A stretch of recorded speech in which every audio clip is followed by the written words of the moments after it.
Because it's one thing to predict all these terrible things. Uh, okay, but what do we do about it? Okay, Right. there's nothing you can do about it. Macro level, and none of us can influence the U.S. government or all these other governments. Can't do it. So charity begins at home, and you can you can take care of your own backyard, your own self.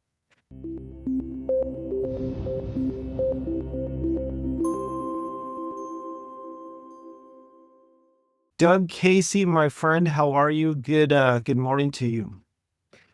It is a good morning here in Buenos Aires, where I am at the moment.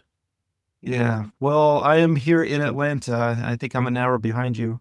And it is a good morning. I'm very looking forward to our chat here. The first thing I want to really start with, there's a lot of chaos in this world right now. Lots of things going on. And we could I mean, everything from geopolitically, which doesn't make a whole lot of sense to me, to economically. But let's start with the economics first here in the U.S. They have a big, beautiful bill, is what they're calling it, in front of Congress, or trying to get through Congress. What's going to happen with that? Not so much the passing, but what is that all about? Give me your 2 cents. How is that going to work out? And then we'll go from there. So. Well, hey, the big beautiful bill. Uh, in general, I agree with Elon Musk, which he's described it as being a ridiculous and disastrous bill, or words to that effect. And I think he's right because H.L. Mencken said, uh, how long ago? It must have been 75 years ago. He said, "No man's life or property is safe when the Congress is in session." And when you have 1,000-page bill, there are all kinds of laws in that bill that are basically telling you uh, what you must do, what you must not do, and how they're going to pay for all these things. So I'd be happy with a bill that just abolished other laws. Uh, the way to approach this is the way Javier Milei here in Argentina is approaching it. And his stated intent is actually to abolish the government because the government actually serves no useful purpose. What the hell? I say that and people are shocked. But the problem is that the government as an institution, okay, I'm not talking about any individual person who runs the government. I'm talking about the institution itself is an instrument of pure coercion. There's no voluntarism about the state, about the government. They gussy it up by saying, well, we're a democracy where the people rule. This is bullshit. They don't rule. At best, what you can do is vote for Tweedledee or Tweedledum that one of the two parties put up and hope for the best. The government, if we're to have a government, since it's an institution of pure force, should do nothing but protect you from force. That implies a military to protect you from force outside of the country, uh, police to protect you from force within the country, and a court system to allow you to adjudicate disputes without resorting to force. So that's all the government should do. And I do mean absolutely all. Now, in the case of the US, that implies abolishing or breaking up or distributing now, here and now, Social Security, getting rid of Medicaid, getting rid of Medicare, uh, and about, I'm picking the number out of my head, I'm not far off, about 60% of government spending is on those programs alone and associated welfare programs, which do nothing but corrupt the populace and help to bankrupt people that are actually paying the taxes. uh, the national debt, you can make a good argument that the U.S. ought to default on it, quite frankly. Uh, we can discuss the shocking. And the military, Trump in his big, beautiful bill uh, is working towards increasing, believably, military spending by another $200 billion per year, when what they should do for openers is cut military spending by about 75%. And all of these cuts that I'm talking about should result in, or should be accompanied by pro rata reductions in taxes of all kinds, and abolitions are better than reductions. So, okay, that's kind of my opening statement in answer to your question. Well, you just said two things that I really want to uh, pull out a little bit more. You said you can make an argument if the U.S. to default on its government debt, and this big, beautiful bill is adding significantly to that. And it almost doesn't make any difference to me just because of where we're at in this time in history with the debt. But what do you think is going to happen to that? Do you think we are going to default? And what does that look like if we do? Well, the debt can never be repaid. It's simply too large. That's all there is to it. And the nature of the debt, insofar as it has to be serviced, it's it's a liability that's got to be serviced by the next generation or several in the future of American citizens. It's so large that they're going to be turned into indentured servants to pay off that debt.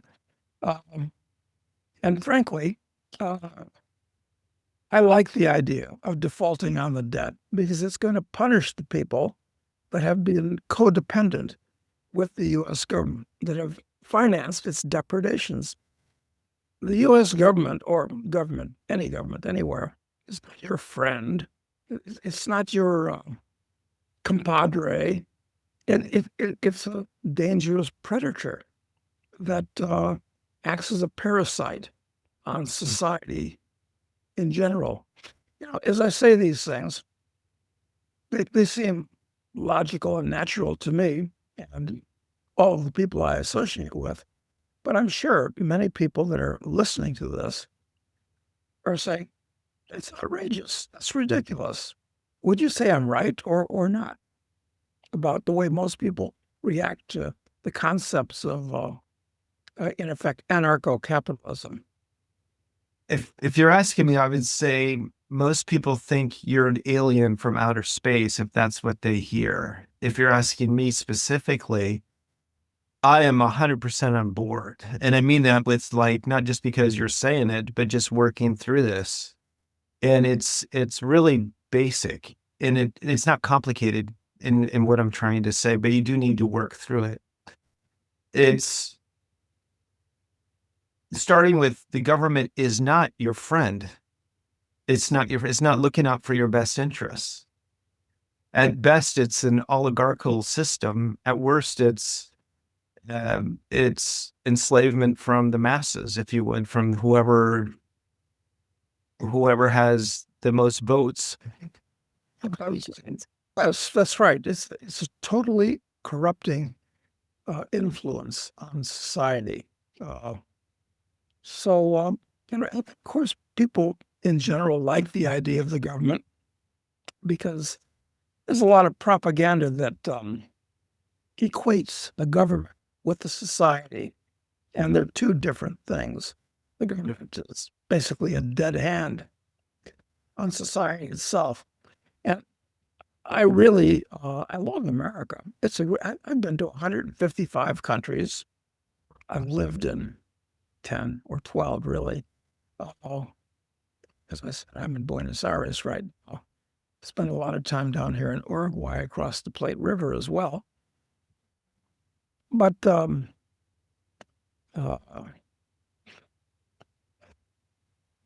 I like the U.S. a great deal, I like America a great deal. And I must point out that America is really not even so much a place. It's a concept. It's an idea. and it's unique as an idea, but it's become corrupted. Uh, it's turned into a gigantic uh, multicultural domestic empire. Original values of America are being washed away before our very eyes, and the population is being replaced by people of totally alien culture. Uh, and that's changing the way people look at the original values of America. It's founded on uh, concepts of liberty, free speech, free markets, uh, free thought, things of that nature. That's all going away, buried under tons of legislation and bureaucracy. Uh, and the U.S. itself is probably the most dangerous institution in the world today. I know people are going to clutch their pearls hearing that, uh, because the U.S. has active combat troops in over 100 countries around the world today, military bases everywhere. And it's not necessary, it's provocative, it's bankrupting the citizens of the U.S. And the next step, I'm afraid, with what the U.S. is doing in the Ukraine, supporting the utterly corrupt and disastrous Zelensky regime, uh, so that they can lose hundreds of thousands of young men fighting the Russians. Uh, it's it could result in World War III, which is to say, nuclear war. And there are lots of places where the U.S. is sticking its nose where it doesn't belong at all. Least of them is in Gaza, where it's aligned itself with one state, Israel, against all the others. Now, I'm not a fan of any of those states, well, any states anywhere. But in the Middle East, these people just have to work it out between themselves. It's none of our business, only making things worse. So the way the world is being run right now, it's a dog's breakfast, and it's going to end badly.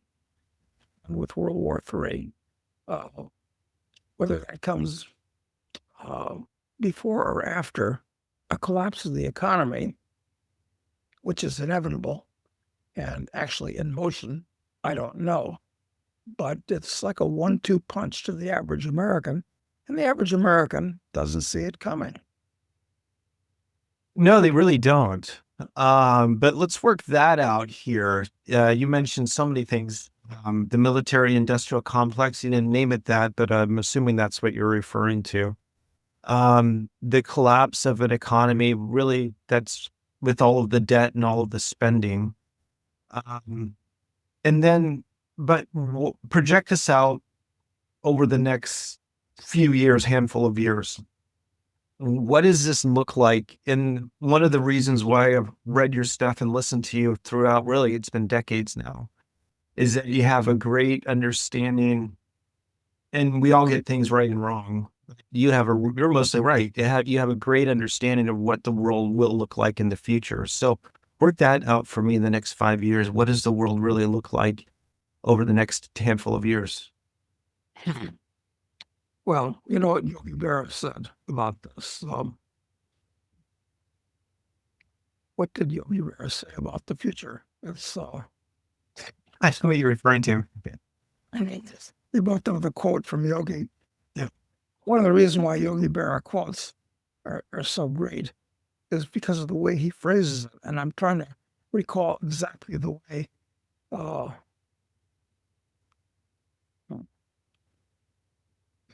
predicting predicting is hard because because the future.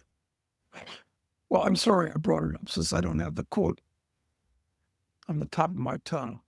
But yeah, making predictions about the future. It's what is going to happen. Nobody knows, of course. But trends in motion do tend to stay in motion. And a trend in motion does tend to accelerate until it reaches a crisis point. And then something happens, massive change, end of the trend, which is, catastrophic for a lot of people that have been following it. So let's look at it this way.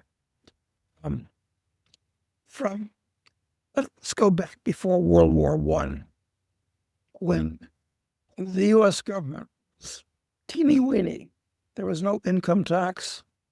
There was no inflation. We were on a gold standard. Sound money, no taxes, no inflation, very few rules and regulations. And the U.S. was booming. Things started changing under Teddy Roosevelt and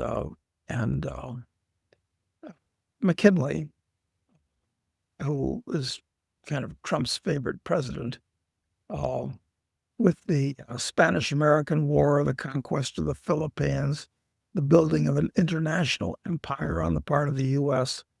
But we've gone from a time when basically 100% of all the U.S. government's income came through import duties, which I'm not in favor of instantly, but that was basically the sole source of the U.S. government's income.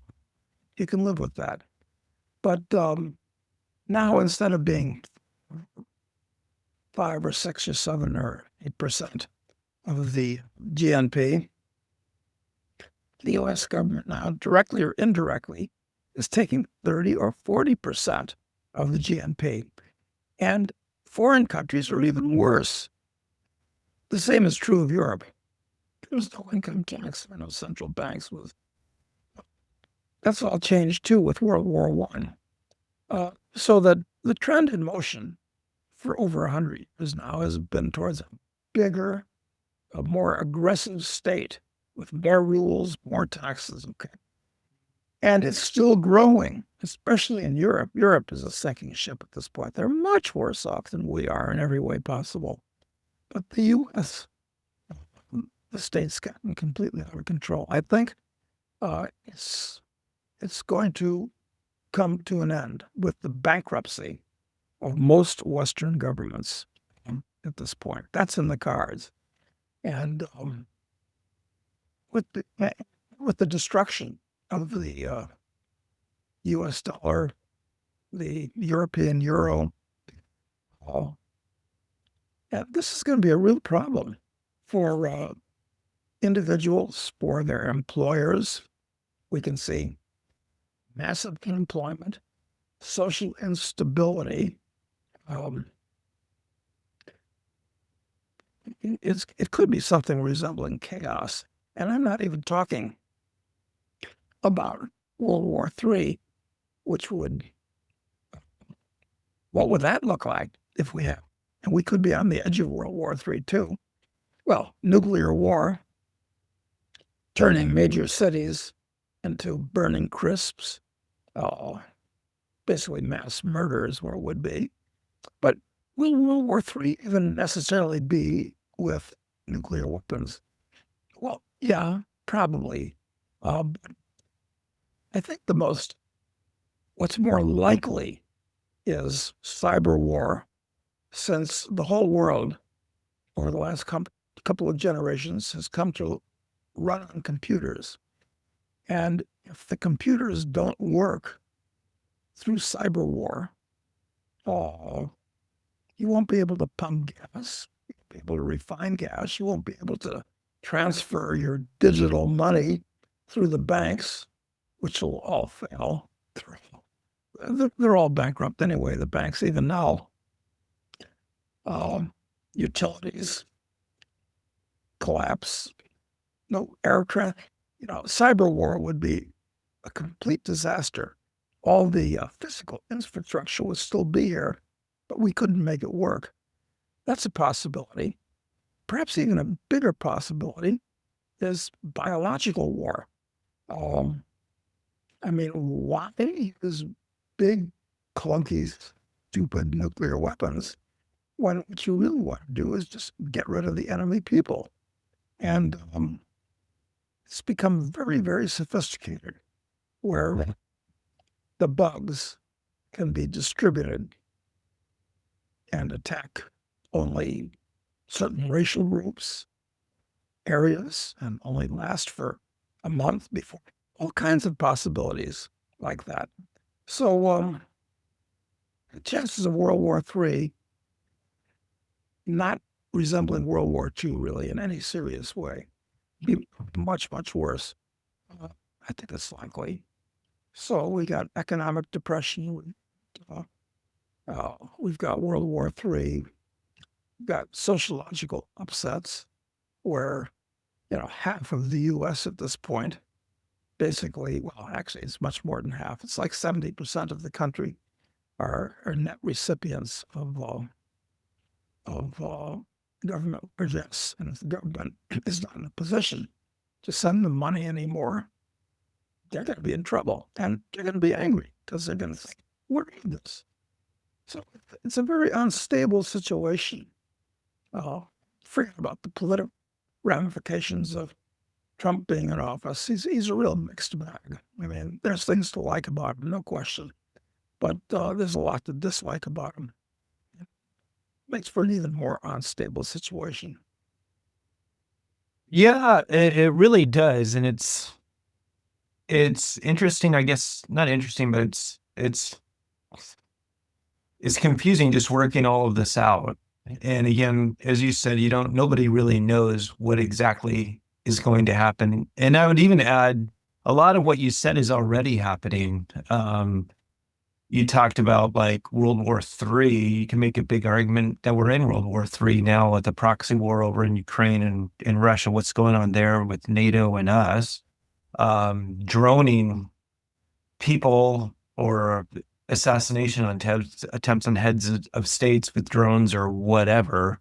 I mean, that conflict over there sounds to me like that's World War III. So different than what you just said. It easily been out of control. Easily been out of control because these criminals, they're more certainly, but they're also criminals that run the European Union and individual countries, in particularly France, Germany, and Britain. They're plumping for World War III. They want to engage Russia in an actual war, ship them weapons, encourage that little bedbug Zelensky to provoke Russia even more at this point. So it ain't over till it's over. It's also Yogi Berra, but I remember that one. And I think it's going to get worse before it gets better. Yeah. Talk to me a little bit. I mentioned to you off camera, I have 5 children. Their ages 16 to 24. So they're either right out of age, if you would, of adulthood or coming of age of adulthood. And you've been working on a project. Talk to me about the project and really and I'm selfishly saying this because I'm a father of these people, these kids, my wonderful kids that are coming of age. What should they do in light of all of this chaos is what I'm calling it. That's right. Because it's one thing to predict all these terrible things. Okay, but what do we do about it? Okay, Right. there's nothing you can do about it macro level, and none of us can influence the U.S. government or all these other governments. Can't do it. So charity begins at home, and you can take care of your own backyard, your own self. And one of the great tragedies of the current world is the fact that all young people, but this book I'm working on with my partner on my podcast, Doug Casey's take on YouTube, Matt Smith, is directed towards young men, at least initially. We'll have one later for young women, but The answer is the same for both young men and young women, just with a lot of logical modifications, obviously. So one of the great tragedies is that everybody thinks that they ought to, when they're 18, go off to college for 4 years to get an education. Concept. Get an education. You go to some place for 4 years at great expense, 4 of the best years in your life. And you go to an institution where you're going to listen to people that are running on automatic, professors, college professors. And instantly, the college system has been universally taken over. Marxists, hardcore leftists, socialists. So when you send your kid off to college today, it's not like it was 100 years ago or even 50 years ago, where a kind and wise Mr. Chips is going to give them all kinds of knowledge, all kinds of wisdom in the 4 years. No, it's not at all. They're going to be indoctrinated with all kinds of noxious political concepts. And you're going to pay a huge amount of money for that privilege. And that's 4 years of time. The average kid gets out of school. He's got a giant amount of debt around his neck like an albatross. It's going to turn him into an indentured servant, paying it off for the rest of his life. Can't get out from under it. Can't bankrupt yourself even. And he's lost that 4 years. And he's picked up all kinds of really bad ideas and bad habits. So it's an incredible scam going to college where everybody thinks they have to go. It's crazy. Matt and I have done or are doing, the book will be out in about 3 months, is we lay out precisely what a young man or a woman should do with those 4 years. I mean, you can't just sit in your mom's basement and play video games if you're not going to college. Okay, so what do you do? Well, we've divided the program into 16 quarters, 4 years, 16 quarters. And each of those quarters, you're self-obligated to accomplish something. For instance, through the 16 quarters, you take advantage of the auspices of the teaching company, the Great Courses series, where they get world-class professors that give command performance lectures on aspects of chemistry, biology, astrophysics, physics, geology, just all of the academic subjects. And assuming you even take courses like that in college, most of the colleges people take in college, any college, are just crap courses. And you go to your class, and if you go to your class, you're probably half awake from staying up late and partying the night before. And assuming you stay awake, your mind is going to wander. If you take notes at all, they'll be illegible. You may not even, if you remember 1% of actual hard data that is presented to you in class, like just sitting there like a bump on the log, it's a terrible form. So anyway, we cover all the academic things that you're supposed to learn, but don't learn in college with courses that we laid out. Okay. But the most important thing is not just to absorb some knowledge, it's to actually do things, okay? Do things. For instance, Matt's son, Maxim, has just finished learning to sail. What did he do to learn to sail? He went from the Falkland Islands, where the war was some years ago, off the coast of Argentina, and sailed around Cape Horn up the coast of Chile. And that took him about 3 weeks. And he learned to sail. Now, it was a course. other people on the boat, but he really knows how to sail now. And he knows the ocean. And okay, simultaneously, uh, in this quarter, uh, he got his sea card, learning how to scuba dive, and has been diving. Now he'll continue diving and learning about the ocean and that skill in the future. In the future, uh, in different quarters, he'll take several courses learning to use guns, kinds of guns, pistols, rifles, this and that, hunting, wilderness survival. Great. Another quarter is going to center around going to Italy and learning to be a competent chef. Great skill to learn. Uh, every man should know how to prepare food elegantly, competently, so that you actually want to get a job or start a restaurant, which is a bad idea. It's too tough a business. But be expert in food and cooking. And it goes on to aviation, learning how to fly a plane. Another set of courses he's going to take are learning to drive heavy equipment, everything from backhoes to bulldozers to graders, you name it, the whole thing. And this qualifies you for a very well-paying job that will finance further courses. So you're doing several things at once.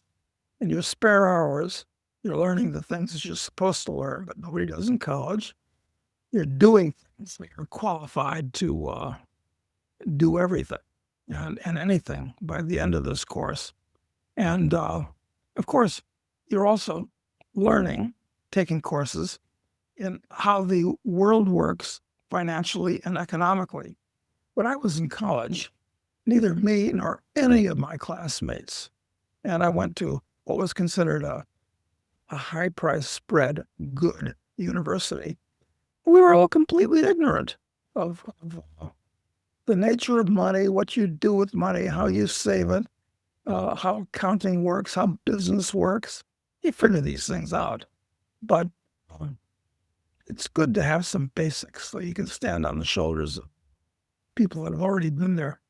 So anyway, by the time you finish the 4 years of the preparation, not only are you doing really active things, important. Another thing is 1 quarter, Max is going to Thailand to study Muay Thai and other martial arts in Thailand. Thailand's a great place. I love Thailand. He'll have a lot of fun and come back as an accomplished martial artist, which he can continue that stuff too. So at the end of 4 years with the preparation, you're essentially a Renaissance man. And you're the type of person that any executive, any company would love to hire. But you don't want to work for some company to get some experience. Okay, great, that's fine.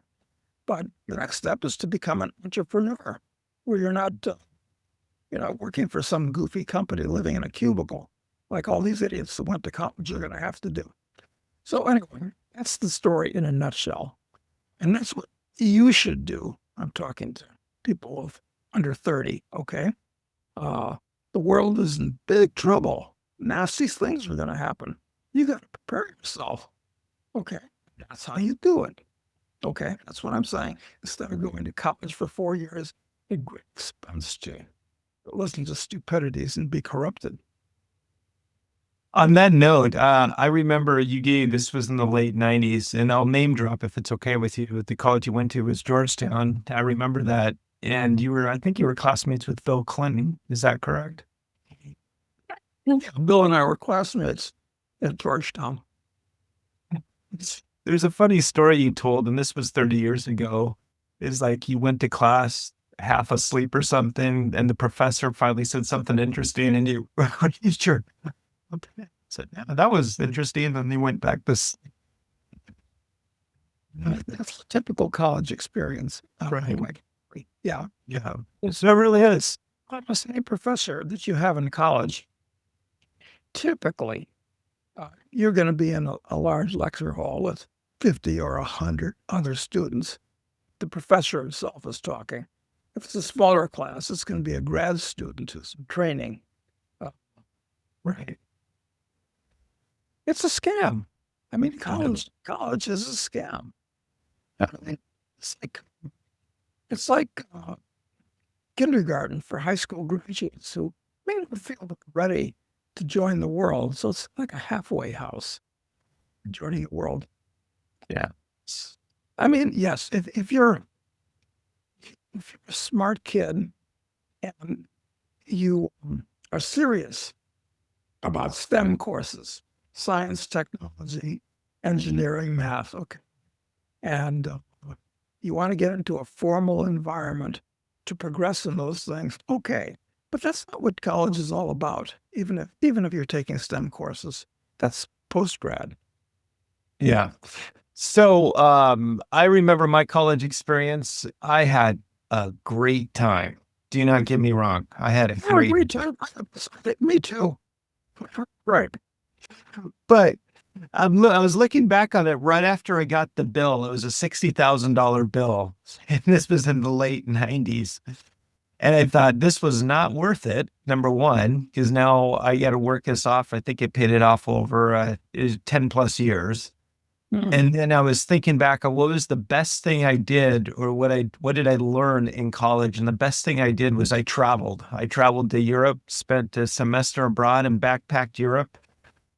You were one of the inspirations for that. And I learned so much, just not only looking at great pieces of art and artifacts in museums, as well as the actual historical, where things happened, if whether that was World War II, World War I, or before.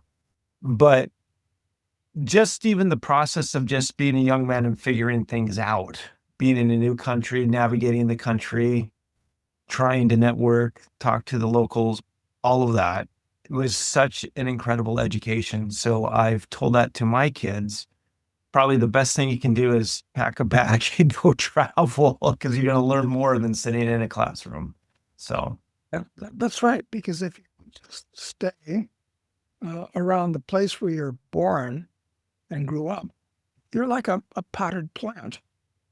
And it's a good survival strategy for a human. It's not even a survival strategy for a plant. It's all they got. You're waiting until somebody comes by to eat them. So no, you're quite correct. right.